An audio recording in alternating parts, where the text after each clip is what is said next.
လစ်အိတ်နေတော့လက်ကိုတစ်ခုခုလျက်နေတယ်လို့ခံစားရလို့နိုးလာတဲ့အခါလူကတ်ရဲ့ငွေနဲ့ကြီးရောက်နေတာကိုတွေးလိုက်ရတယ်အစမှကြောက်သွားပေမဲ့ငွေကရံမပြုတ်ပဲသူ့လှုပ်ထားတဲ့ဖြော်ရည်ကိုတောက်ချင်လို့လာတာဖြစ်ကြောင်းသိလိုက်ရတယ်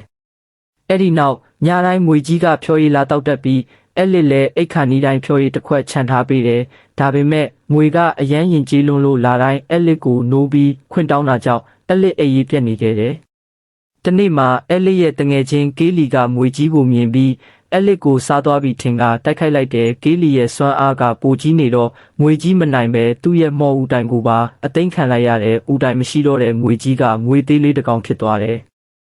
နောက်မှလစ်ကအမှန်တရားကိုရှင်းပြလို့ကေးလီနားလည်သွားပြီးဦးတိုင်ကိုပြန်ပေးလိုက်တဲ့ငွေကလည်းအရင်လိုအင်အားကြီးတဲ့ငွေနဲ့ကြီးအဖြစ်ပြန်ပြောင်းသွားတယ်